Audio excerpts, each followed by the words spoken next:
ಎಲ್ಲರಿಗೂ ನಮಸ್ಕಾರ. ಇಲ್ಲಿ ಕನ್ನಡ ರಾಜ್ಯೋತ್ಸವ ಮತ್ತು ದೀಪಾವಳಿಯ ಹಾರ್ದಿಕ ಶುಭಾಶಯಗಳು. ಸೊ ಎಲ್ರಿಗೂ ಗೊತ್ತಿರೋ ಥರ ಈ ವರ್ಷದ ನಮ್ಮ ನವೋದಯ ಕನ್ನಡ ಕೂಟದ ವತಿಯಿಂದ ಕನ್ನಡ ರಾಜ್ಯೋತ್ಸವ ಮತ್ತು ದೀಪಾವಳಿನ ಆಚರಣೆ ಮಾಡ್ತಾ ಇದ್ದೀವಿ. ಸೊ ಎಲ್ಲರೂ ಸೇರಿ ಒಟ್ಟಿಗೆ ನಮ್ಮ ಕನ್ನಡತನವನ್ನ, ನಮ್ಮ ಪ್ರೀತಿಯನ್ನ, ನಮ್ಮ ಆತ್ಮೀಯತೆಯನ್ನ ಹೆಮ್ಮೆಯಿಂದ ಆಚರಿಸೋಣ. ಈಗ ನಮ್ಮ ಅಧ್ಯಕ್ಷರಾದ ಹರ್ಷ ಅವರು ಬಂದು ಒಂದೆರಡು ಮಾತು ಹೇಳಿ ಮತ್ತು ದೀಪ ಹಂಚಿಸ್ಬೇಕಾಗಿ ಕೋರಿಕೆ.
ಎಲ್ಲರಿಗೂ ನಮಸ್ಕಾರ.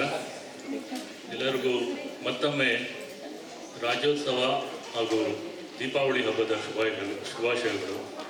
ಮೊದಲನೇದಾಗಿ ನಮ್ಮ ಯೂತ್ ಕಮಿಟಿಯಿಂದ ಸುಮಾರು ಜನ ವಾಲಂಟಿಯರ್ಸ್ ಹಾಗೂ ಅವ್ರ ಪೇರೆಂಟ್ಸು ಮೆಂಬರ್ಸ್ ಎಲ್ಲ ಬಂದು ಸ್ಟೇಜ್ ಸೆಟಪ್ ಮಾಡೋಕ್ಕೆ ಮುಂದ್ಗಡೆ ಎಲ್ಲ ಬ್ಯಾನರು ಎಲ್ಲ ಹಾಕೋಕ್ಕೆಲ್ಲ ತುಂಬ ಹೆಲ್ಪ್ ಮಾಡಿದ್ದಾರೆ. ಅವ್ರಿಗೆಲ್ಲ ಧನ್ಯವಾದಗಳು. ಇವತ್ತು ಸುಮಾರು ಕಾರ್ಯಕ್ರಮಗಳಿದೆ. ಸಣ್ಣ ಮಕ್ಕಳಿಂದ ಹಿಡಿದು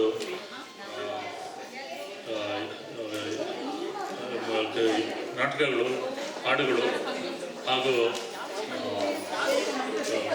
ಮೊದಲನೇದಾಗಿ AI ಜನರೇಟ್ ಆಗಿರುವ ಕನ್ನಡ ಹಾಡುಗಳು ಕೂಡ ಇವತ್ತು ಕೇಳಿದ್ವಿ.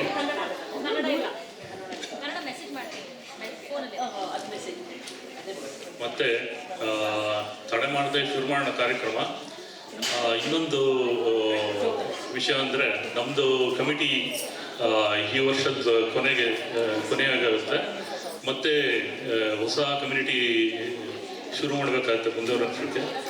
ಕಮಿಟಿಯಲ್ಲಿ ಯಾರಾದರೂ ಸೇವೆ ಸಲ್ಲಿಸಬೇಕು ಅಂತ ಆಸಕ್ತಿ ಇದ್ದವರು ನಮ್ಮ ಮಾಡರೇಟರ್ ಅವ್ರಿಗೆ ಇಮೇಲ್ ಕಳಿಸಿದ್ರೆ ಅವರು ಕಾಂಟ್ಯಾಕ್ಟ್ ಮಾಡ್ತಾರೆ.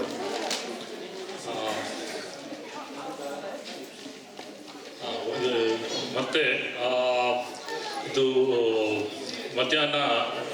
ಸಾಯಂಕಾಲ ಎಕ್ಸ್ಟರ್ನಲ್ ಆರ್ಟಿಸ್ಟ್ ಆಗಿ ಆಲೋಕೆ ತಂಡದಿಂದ ಅಲೋಕ್ ಹಾಗೂ ದಿವ್ಯಾ ರಾಮಚಂದ್ರ ಅವರು ಕಾನ್ಸರ್ಟ್ ಇದೆ. ಅದಾದ ನಂತರ ಕೊನೆಯದಾಗಿ ಹಬ್ಬದ ಊಟ.